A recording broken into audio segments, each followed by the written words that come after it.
Yep, it started. Cool.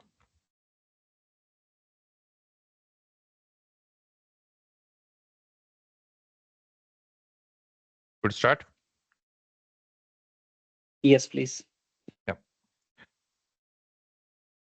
Okay, let's admit the book. Cool. Welcome everyone. Session 43 of our group D365 using India. Today's topic is reusable X++ code in Dynamics 365fo. And our speaker is Fernando, who is very popular name of Fernie. Mhm. He is MVP. How many times have you been MVP? Not sure. Fernie? I've been twice. Twice. Yeah. Okay, cool. Very good. So before I hand over to Fernie and some introduction about Fernie, let's hear very quickly about our group and what you've been doing in last few years in this group.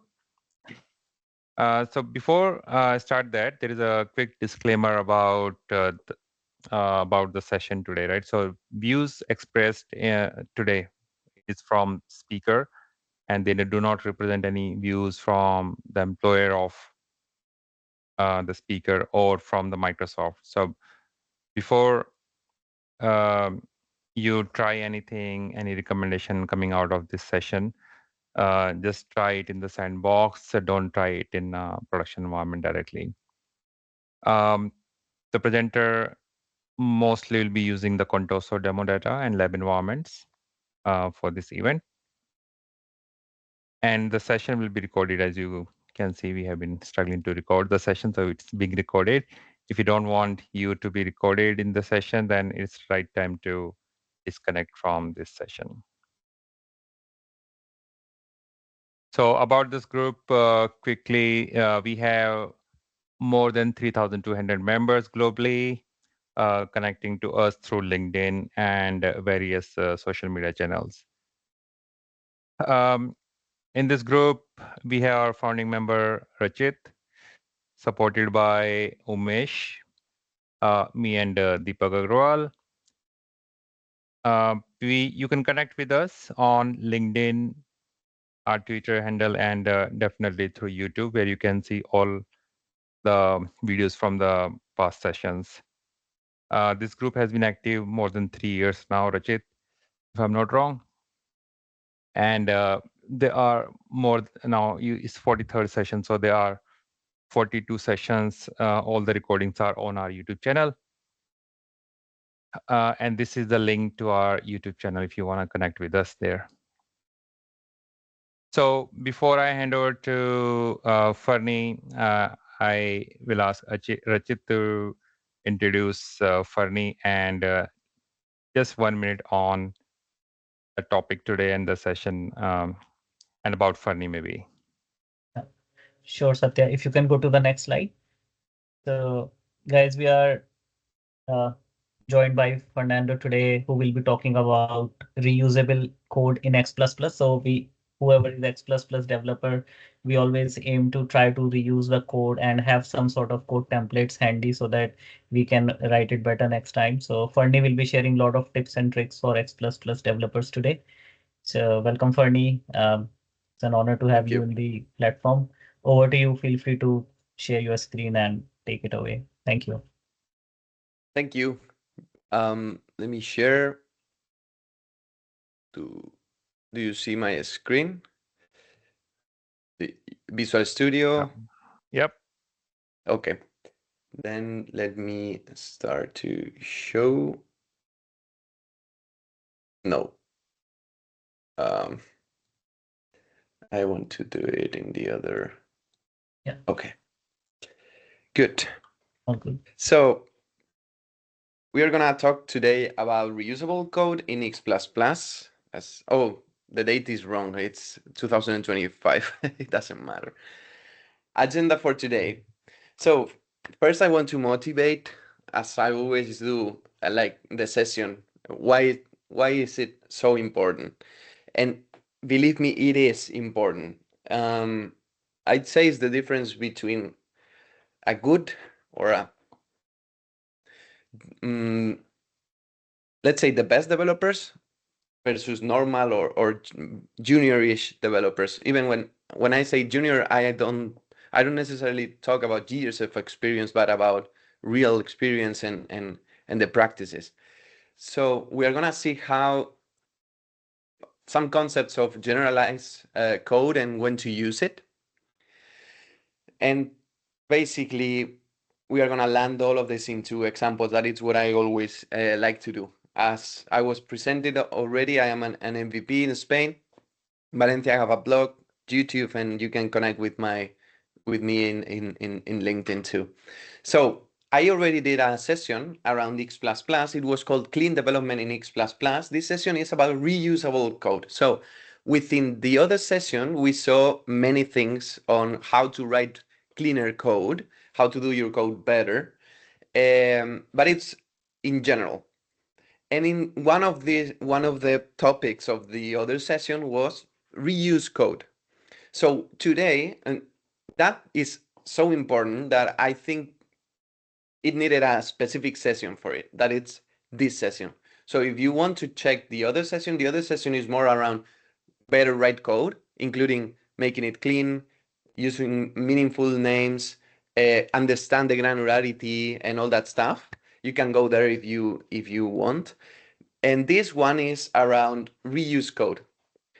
Oh, that was in July. Wow, time flies. So code reusability, basically reusing what's there and creating reusable code. Reusing what's there meaning if you are doing something in an application, that's not X++ specific, that's just software development. If you are doing something, you need to make sure you understand what's there and check if you can reuse something that it's already there. So in our case, always understand the standard or whatever your colleague did 3 months ago, because maybe you can reuse it instead of reinventing the wheel. And the second part is creating reusable code. You have to first be used to reusing what's there, and then you start to understand how important is make your code reusable, so others or future you might reuse it. So why is it important? Because maintainability, scalability, consistency, and optimization. Maintainability. If you reuse code, when you have to change something of the code because a bug is found, you will only have to change it in one place, because all the different parts of your applications that use that feature they use the same code. If you have to copy paste logic many places, you are doing it wrong. That's okay for an amateur developer. That's okay for maybe a junior developer. But even to my junior developers, I always tell them, hey, you can't do this, because the sooner you understand these concepts, the better. And around scalability, if you do your code reusable, it's not only maintaining what's there, but when you have to add a new feature, you don't have to again put all the logic. You just reuse whatever you did. Also, consistency. If we go back to the case of having the logic copy pasted in many places, then somebody test the QA, they find a bug in a place, you change it, but you don't change it in the others. And then the application behaves differently in different forms for the same functionality. And that's wrong at so many levels. And also helps simplify optimization. So reusable code is not by definition more like better optimized than just the same code copy pasted in every place. But when you only have one thing, when you only have one code base, if you want to optimize it, you can dedicate more because you know you're going to reuse that in many places. So you are going to give back that effort. So it helps a lot with optimization. You don't have to change everything in 10 different places in order to optimize it. So basically the maintainability also helps with optimizations. So there's a famous quote from John Booth that says, always code as if the guy who ends up maintaining your code will be a violent psychopath who knows where you live. So, I mean, this is this is a fun way to say it, a funny way to say it, but basically, think that you in the future or your colleagues are gonna having to maintain that. So don't be short-sighted. I know we work, most of us, in consulting and we have very tight deadlines, but basically this session is around, please, long-term vision. Long-term vision. Yeah, you have to fill a task for Monday, but if you do it wrong, the task that you have to fill for Wednesday, for Friday, and the next tasks, you are gonna fail all of them because Or the code keeps growing and growing and growing, and the problem is always sorry, yeah. Fernie, another way maybe you don't write your name when you write the code, right? Sorry? Don't tell them it's your code. I mean, if you are using source control, they will know. Ah, there is a multi-log, Unless you are a pirate or something. But let's better do the code right. So your code starts like this with one cable, but then it ends up being like this because you don't have time to refactor, because you don't have. So let's start from the beginning, okay? Let's focus on generalized code. So the first degree of reusing code is having the aim to reuse code, putting your logic in the table, understanding whatever is there to try to reuse it. The next step would be to understand how you can make your code generic. So it can basically, you can abstract the logic of an implementation and put it somewhere where in your code where it's easy to be used over and over again. That sounds as a simple thing, and the concept is simple, but knowing how to do it is just comes from experience. So you have to first have this aim of wanting to do it, and then you will start to realize things. Like, for example, let's think about standard. Imagine that you have to do operation where you ask to the user some fields, the user set the fields, click OK, and you want the user to be able to run it in batch or run it synchronously. Imagine that the developer who did that just did one big class with all the code doing that and committed the code, that developer in Microsoft. And they didn't just think, okay, this is gonna be reused in many places, because just a dialog that pops up asks you something and allows you to run something synchronously or in batch. That's sys operations, for example.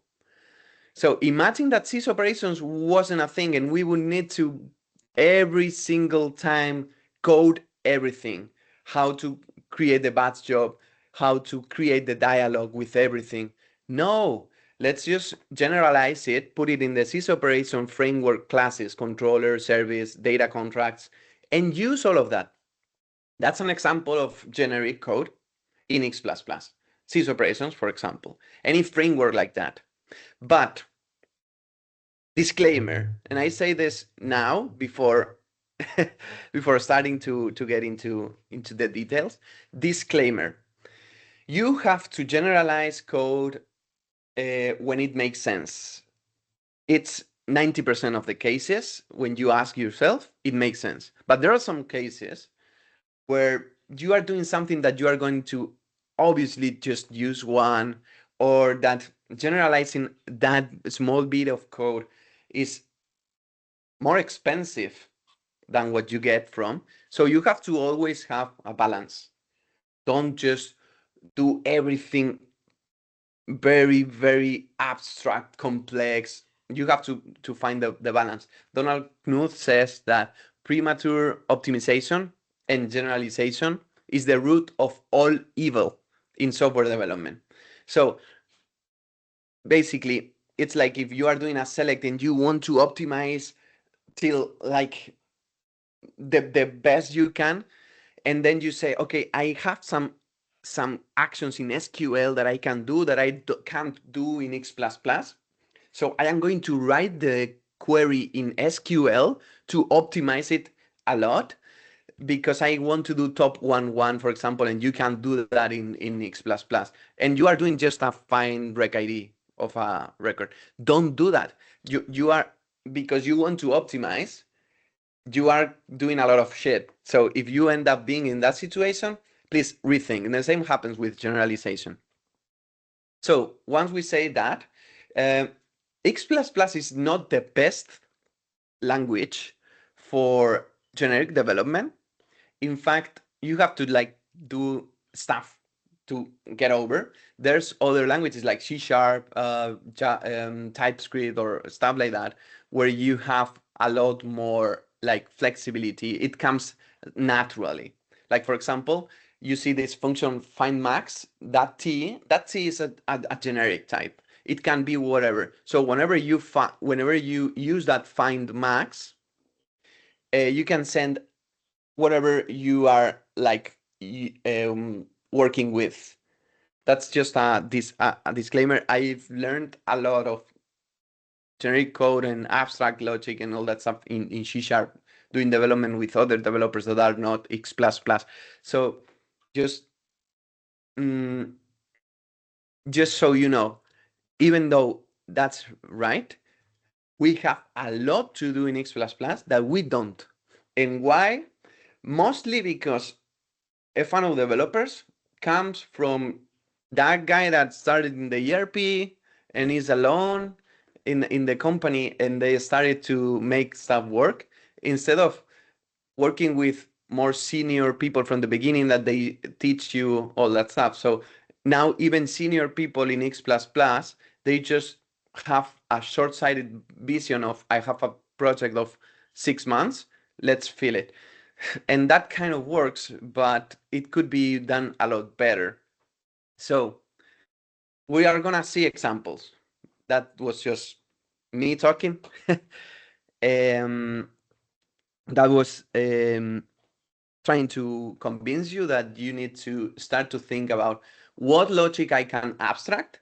So, or not even abstract, but factor out to a place where somebody else is gonna be able to use it in the future. That's the mantra. That's what I want you to get from this session. What I can do to factor out the logic so somebody else can use it. We have our limitations, and we are going to see tables. We are going to see how you can use the common, for example, when you want to do things generic. And we are going to see some examples that are didactic only, and some examples that are real examples I found in projects, in my projects. So there's like, I can't tell this enough. If you have been copy pasting code like you see here, this code is not bad. I mean, it's well formatted. The names are okay, right? We could say, yeah, this is fine. This is not fine because you are doing the same 2 times for datetime from and datetime to. By the way, this snapshot is from the presentation I did in July. So this is just an introduction. This edit datetime from and the edit datetime to, they basically manage a date and time with the time zone that you receive, with time zone in a table. So you have to apply time offset, you have to remove it, you have to do some stuff. All that logic should be reused. So you can do this. Look, we go from edit date time from, edit date time to. These are edit methods in a table.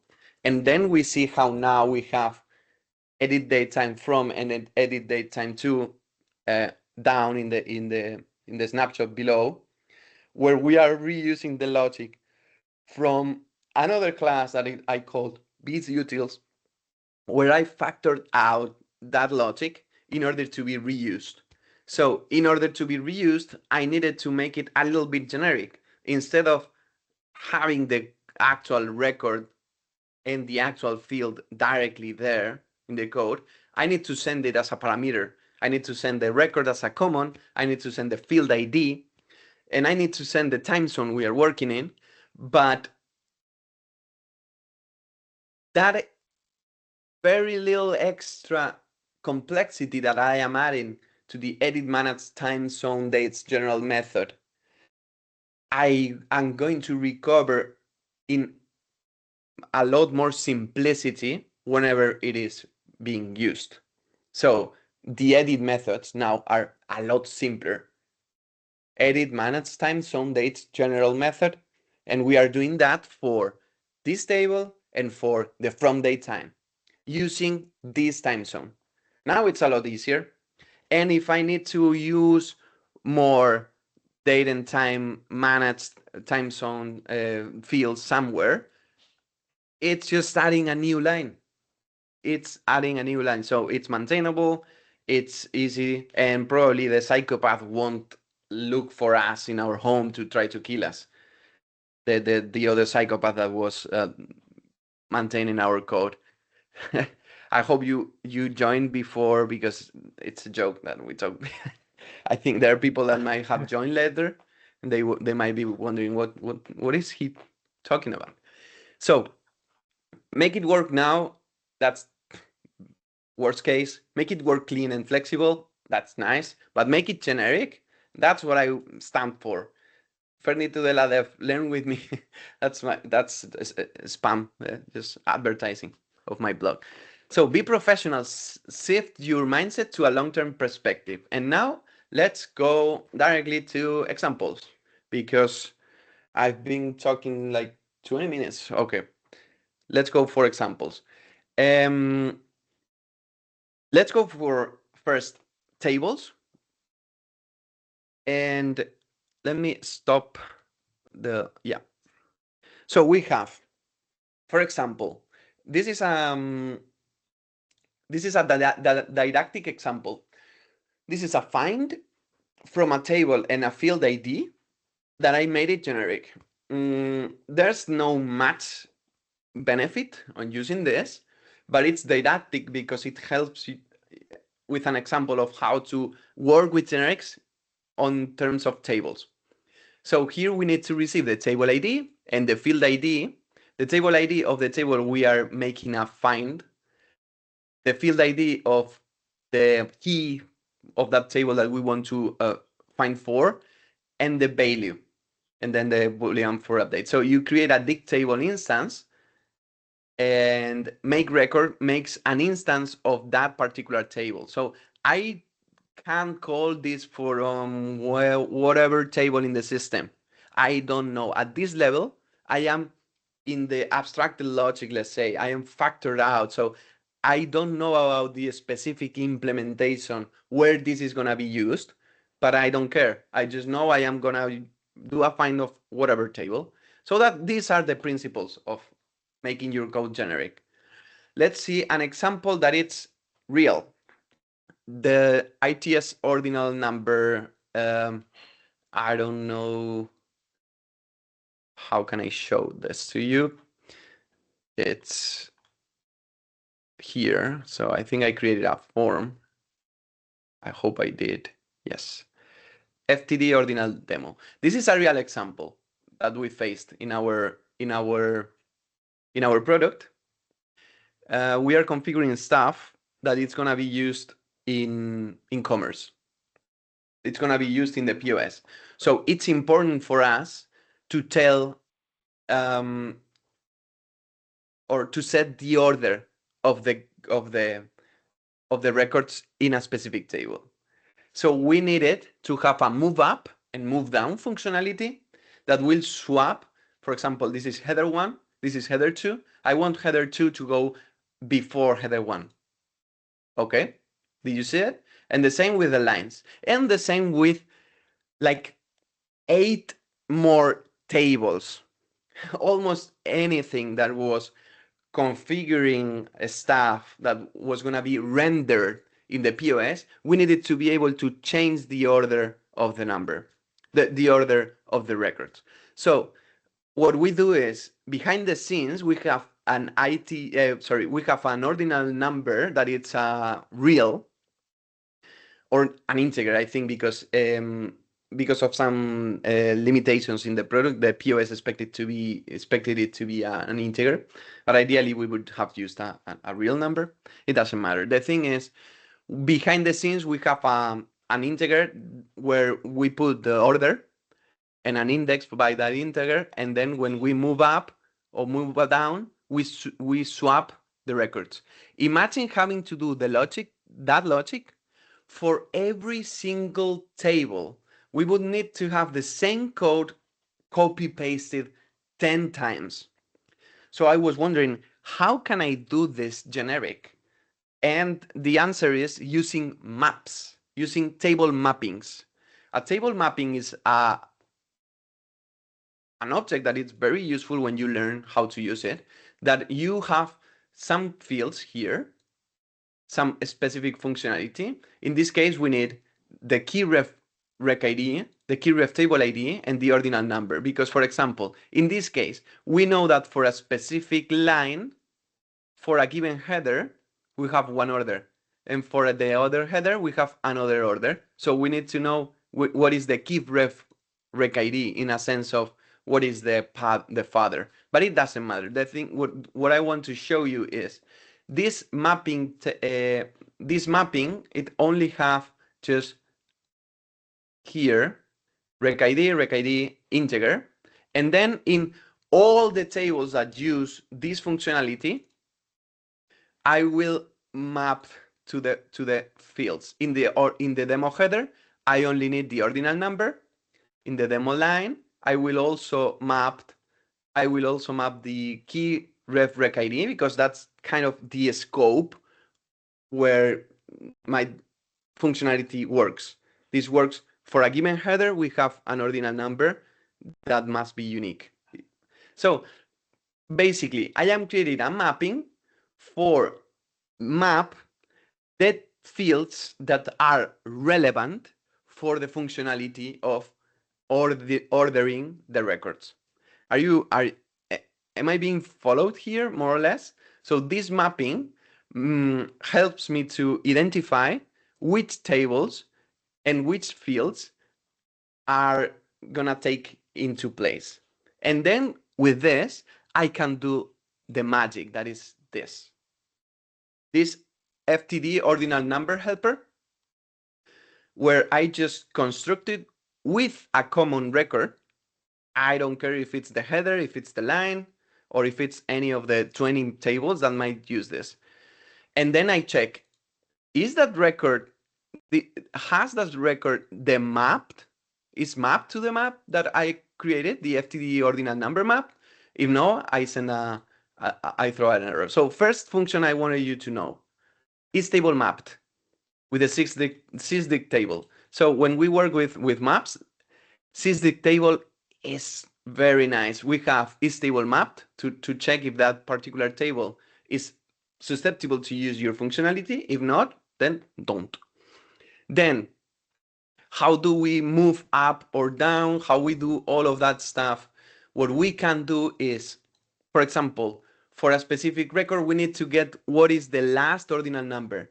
Then I created a query here that will do stuff and that will return a query that is generic, that will apply the filters by the ref ID, ref table ID. It doesn't matter. Like this particular example is not as important as you understanding what you can do with mappings. So let me go to here. Get ordinal number field ID, get ordinal number scope key fields IDs. This is the important thing, because when I receive a table, I want to know which one is the ordinal number field. I need to know the field ID of that, as well as I need to know the field ID of the key fields. So we have this find mapped field ID where it receives the map, the field within the map, and the table ID of the specific customer record, and will tell you the field ID of the field in the table that it's mapped to your map. So basically, I can retrieve whatever field is mapped to ordinal number, or whatever field is mapped to key ref rec ID, key ref table ID, and then swap the records just using this. Get ordinal number, and I have no clue which records are being used. I just treat them as maps. So I can get the ordinal number from it. I can get the previous ordinal number. I can get the next ordinal number, because I have all this power in my hands. So mappings are really, really good to use. Really good for writing generic code. I know this example is pretty complex, but I want you to know what you can do. So once you have this generic logic done, how do we implement this? It's as simple as, I need to have this functionality for a new table. Okay, I add the map, I map the fields, and I add in the insert this. On insert, this will look for the next ordinal mapping. And that's it. With these two things, I am able to use the functionality of the ordinal number helper. So if I go to the form and I go to, for example, here, I have move up and move down. That's basically an action menu item that will call the FTD ordinal number helper, saying, hey, I want to execute the down operation, or I want to execute the up operation with the data source. And just because the data source has the map, it will know what to do. This is the power of generics. So we can add new tables as simple as just adding a map to the table, and they will be able to be. We don't have to have a suite with all the statement. If it's this, then we do this. If this is magic. Another example of the tables is, another example of the map tables is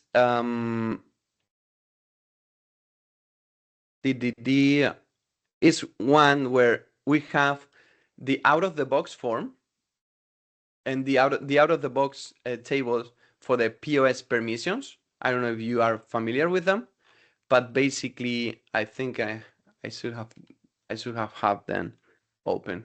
But POS permissions, retail POS permissions, view code, and retail POS permissions group. So in one of our requirements, we needed to add retail permissions, and I was checking how the standard works in order to have the functionality, and look how the standard manages this. Init from retail POS permission group. So we have in the retail position permissions, group, we have these fields. In the retail POS positions permissions, we have exactly the same fields. The two fields are the same. So we have two tables that have the same fields, but for a few ref rec IDs and stuff, but they have the same fields. So all the logic that works with them, the standard code does things like this. this, allow blind close, init from.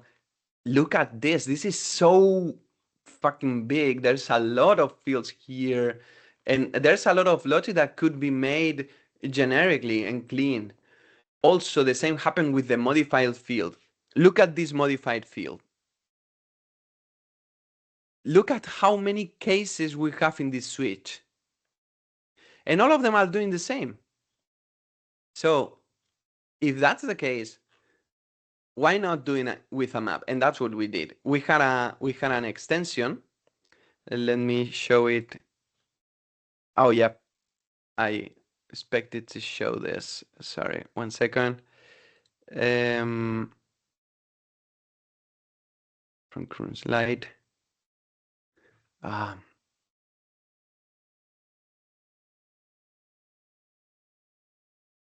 The ordinal numbers and the POS permissions. So we needed to add to the retail POS permissions and to the retail POS permissions group, we needed to add all these fields. It's around 11 fields. Then what I did, instead of adding the 11 fields, making chain of command everywhere that this functionality is used, to include our fields, to include our fields in the modified field, in the switch case, and add more cases to it. What I did is, why not creating a map that it's POS permissions extension fields map every single field there in both tables, and then we can do as simple as this. That is, instead of init from and list all of them, I just created a buff to buff for mapped fields that will init one record from the fields of the other record that are mapped to a specific map. And also in the modified field, instead of making a switch with all the cases, I can just check this particular field that we are modifying. I am talking about clear permissions group if mod field in next map. Field ID. This particular field that we are modifying, is it mapped? Yes. Okay, then do the thing. It's not mapped, then don't do the thing. For that, I use the find mapping field ID. That it's similar to the find mapped field, but it's the other way around. Here we know the field ID of the table, and we want to know what is the field ID of the mapped. That means we want to know if that field is mapped to a specific map, and if that's the case, what is the field ID of the map? Okay, so what do you like more? Maintaining this, where if I add new fields, I just have to add it to the map and that's it? Or going here, adding the fields here, adding the fields here in the modified field, then go into the retail POS permissions group to check if these fields are also used, and they are, and I have to add this functionality too. This is nonsense. And that's because the guy that developed this didn't take maintainability and long-term into account. So please start doing this.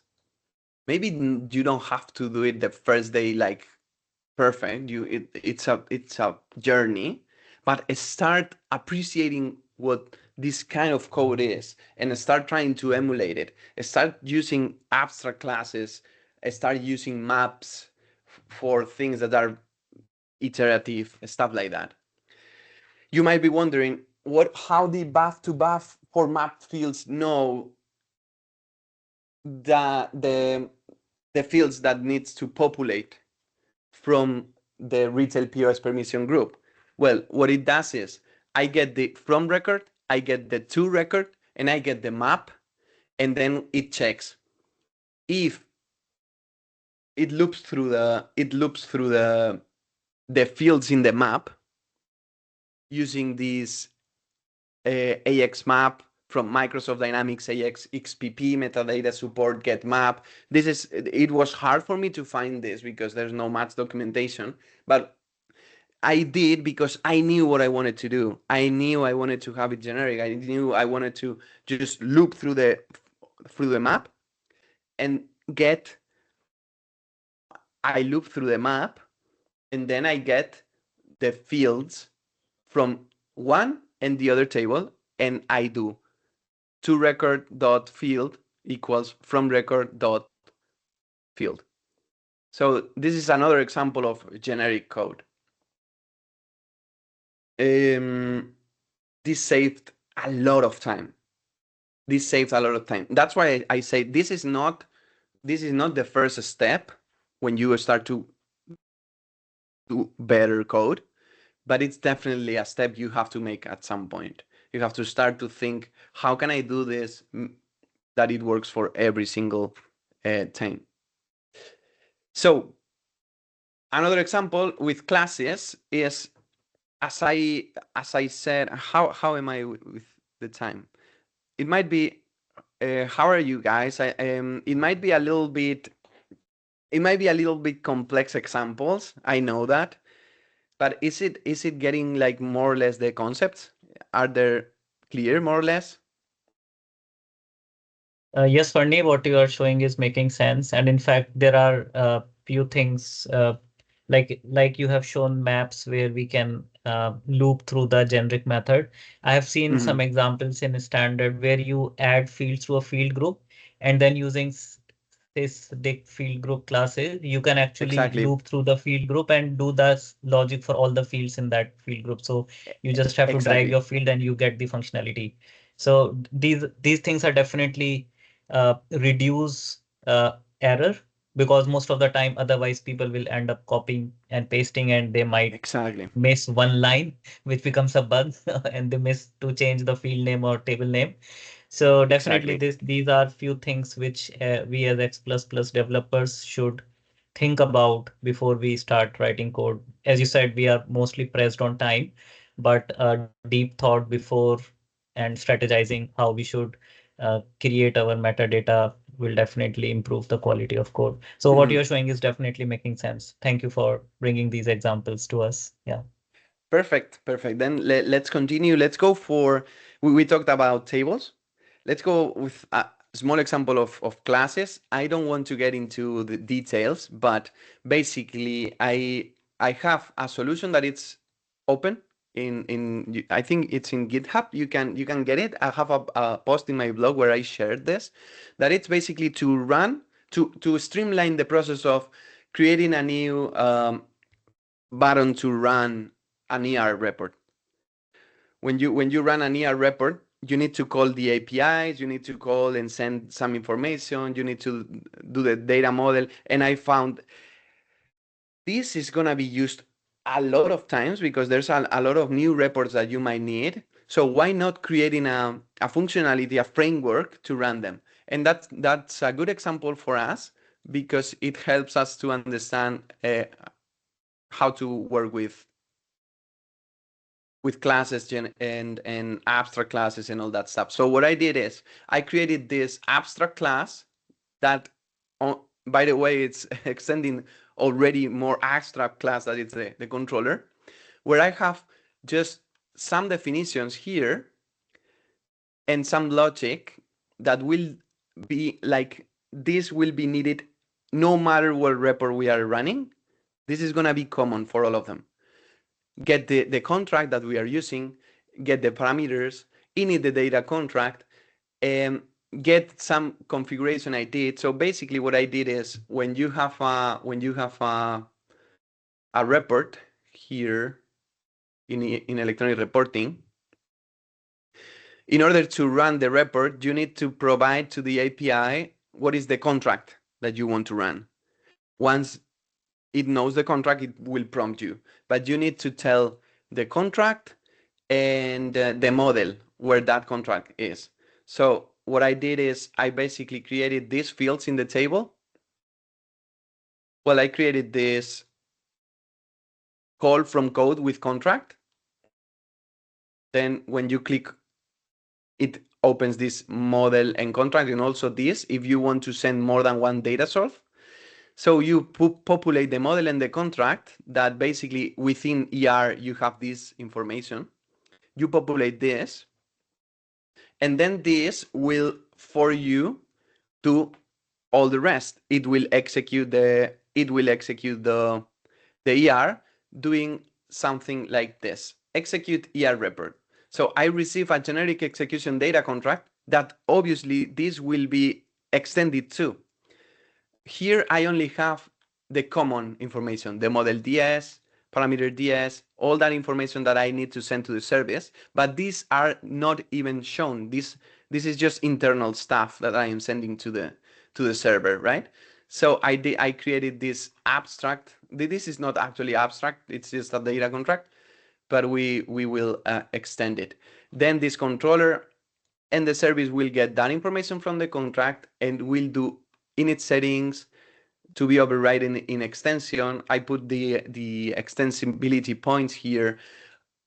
And also I added the functionalities of, do you want to run the ER report and use the destinations, or do you want to retrieve the stream back so you can do whatever you want? You can do that. Do you want to convert to PDF? Do you want to execute the destinations, or do you want to skip? So all this functionality is reused across all the implementations. And how do we implement this? Well, there you have all this functionality, and then at some point I do all this logic. If I want to configure destinations, if I want to convert to PDF and all that stuff, it's sent to the API. And how do we consume this? We consume it with, I have one example here, as simple as this. We have a contract where we add from date to date and, for example, vend account, and we extend the generic one. We have a controller that will set the caption, that will return whatever format mapping, because we need to parameterize what ER we are going to use. And we do the service that it's just calling this. That's it. And we have all that power of reusing the stream, reusing this. So I wanted to show an example basically of an abstract class where we put all the logic that is common in the abstract class, and then we implement it, setting some properties or overriding some methods that are needed to be overridden. We can use also interfaces to set what methods we need to override and all that stuff. That's in terms of classes. This is just an example, not that didactic, but it's a real example. So I think it adds value in that sense. And then we go to the UI logic. I have some examples of the UI logic that it's very, very easy because I don't have much time. So there's one thing we always do wrong, F&O developers, with UI. We tend to underestimate UI. We tend to put the UI logic somewhere, wherever it works. UI logic is still logic. put it in a place where it's reusable. So for example, I have this example. This form that I created, very, very, very stupid functionality. I have a checkbox. If the checkbox is clicked, this should be editable. If it's not, this shouldn't. But if I change the record, then it depends on the checkbox, okay? So if I start a new one, it's not. But then, okay? So I am handling the active, modified field, all that stuff. Where would you put that logic? Don't tell me you would put it in the control itself. Don't tell me, no. What you can do is put it in the table. So not even in the form data source. You can do it in the table. How? If you spend time understanding how you can generalize your code, it will pay off. There's some functionalities here, form data util. You can get the related form data source for a specific table. So you can have in the table this method, set field, for example, UI properties based on checkbox, that will retrieve the form data source and make it enable or not based on a field in the table. So this is a table level, meaning if this table is used in 5 different forms, I just need to call this method. I don't have to put the logic in the 5 different forms. That's the power of this. Remember, always reuse code. This modified field works always. No matter where you have the table, this will work. The active method, though, you don't have a trigger for active method in the table, so you need to go to the form. But you can still generalize a lot. It's not perfect. I would rather prefer to have the logic all in the table, but we have limitations because of how FANO is created. But we only need to do this. Call in the active, and that's it. We don't have to implement the modified field at all. We don't have to create the logic here. So just note it in your personal notes, repos, form data util, get form data source. That will return you a null object if this buffer of the table is not part of a form data source. Imagine that we are just in data management and we are creating a record. In data management, if we are importing and I call this method, there's no form. We are not in the UI. Then this will be null and this will do nothing. So every time you use this, you have to check if form data source exists. If not, you are going to have a null object reference, But doing this, you can run UI logic in the table. Very good tip. I hope you use it. Then second example, how do we treat forms? Like I am sure you have had I am running out of battery. 1 second. I just have to plug this. Sorry. Okay, we are good now. Good. So I'm sure you have had this requirement that when a specific form is called from another form, I want you to run some logic. And then tomorrow you receive another requirement saying, hey, do you remember that logic that you have to run when this form was called from this form? I want you to run it also when it's called from this other form. So how do we manage with caller forms? There are mainly two ways that I like. The first one is using interfaces. That's the best one. It's unbelievable. It's clean. I love it. But it has a con that it's, but let's see first how it works. So imagine we have this caller form that will call, oh, what happened with my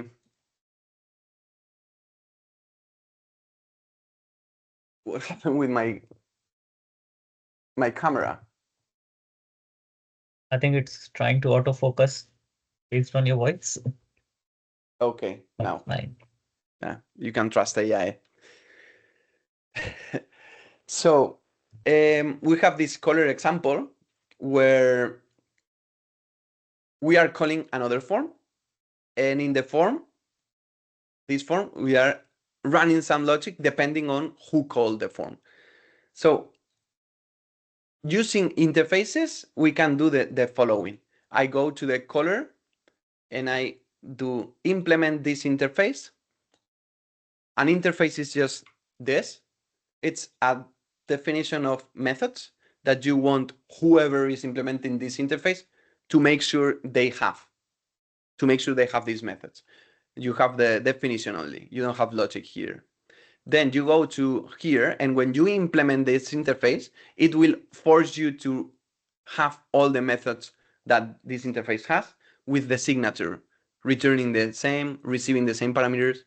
That way, you can use whatever objects implements this interface, just you can run the methods there safely. So in the UI example form, we have, in the caller form, we implement that interface. And here in the init, what we do is we say, hey, the caller I don't care who is, but is it implementing this interface? Yes. Okay, then instance it an interface object of this color and run this method. So this is generic. I don't know who might be calling this, and I can have 10 different forms using the same functionality. I just need to run the logic once. Perfect.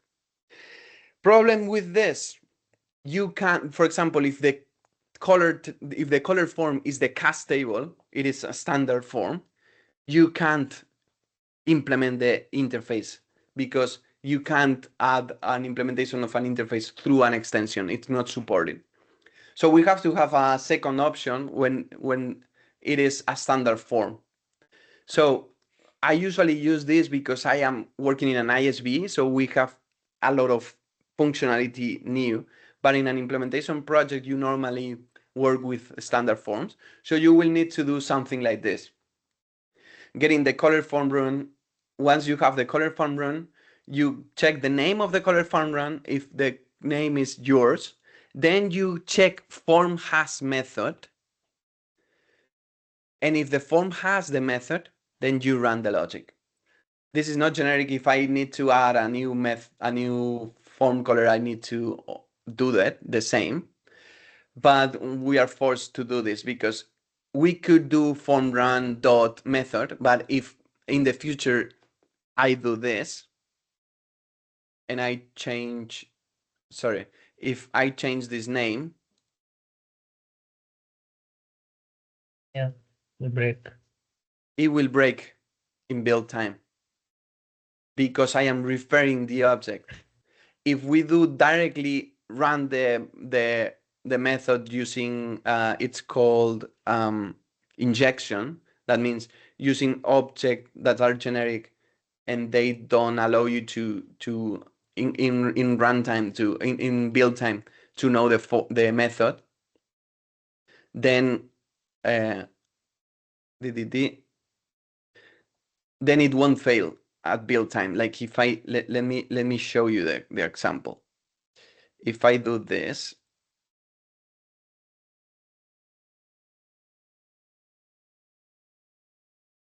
if I remove this validation here and I do this, this will work.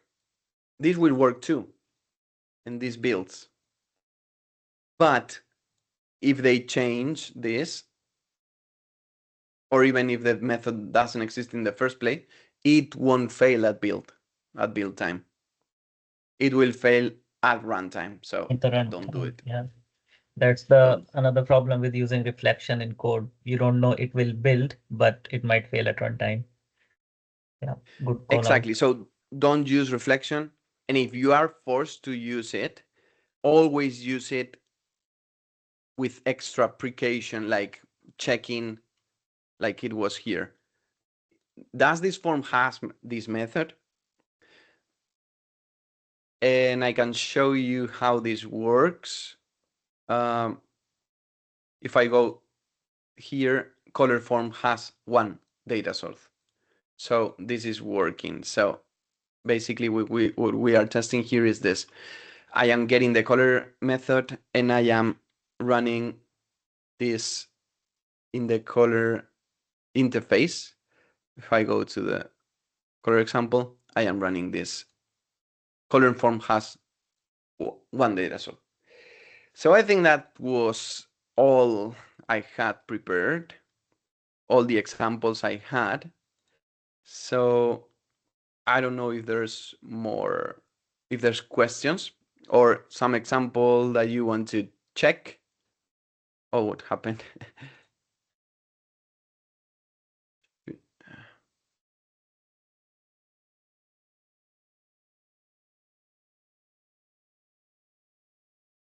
Yep.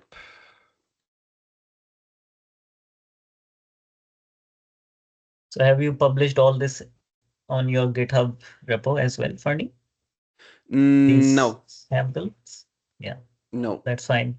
Could be related to project. But yeah, these Yeah, are really valuable insights which you have shared. yeah. I might do. It's just I don't have time for everything. Yeah. Because I don't want to share something if it's not clean or stuff True. like that, right? So I think I can. Well, are there questions?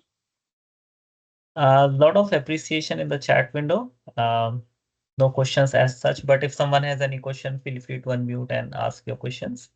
This is the good time.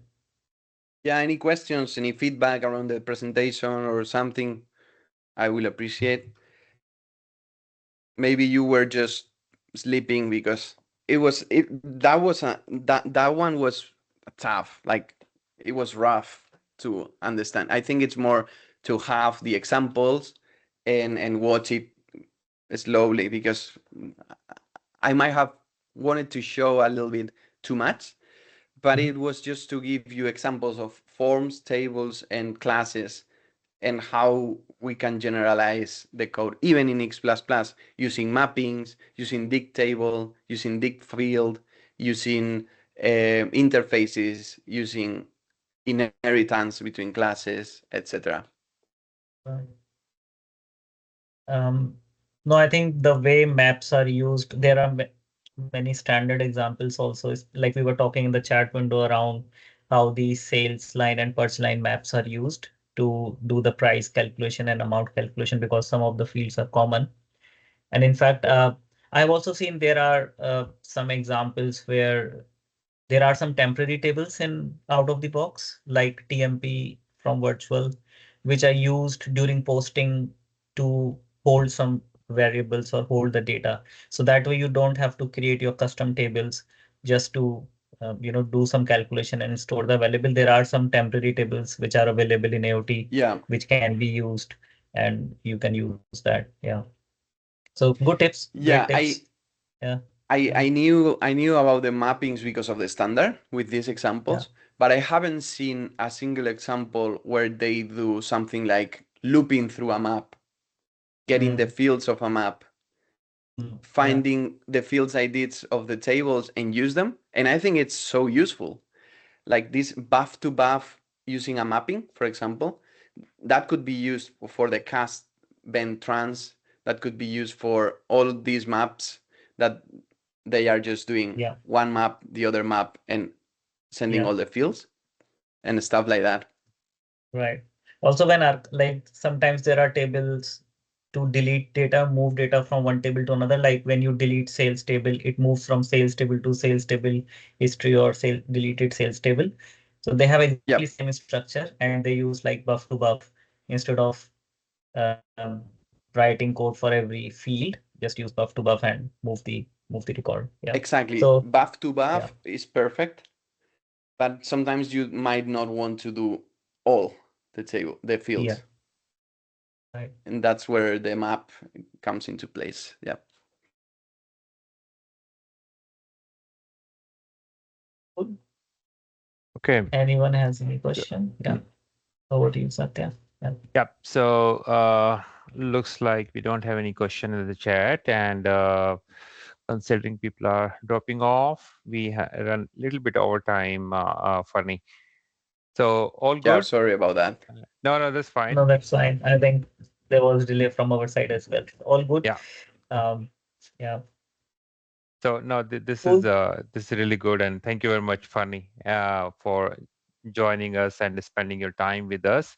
It was very valuable for everyone. Thank Okay, you for guys. having me. No worries. Okay, so we'll let you know when we have the next session through our social uh, handle. Wait for our announcement for the next session. Thank you very much, guys. Bye. Thank you, everyone. Thank you.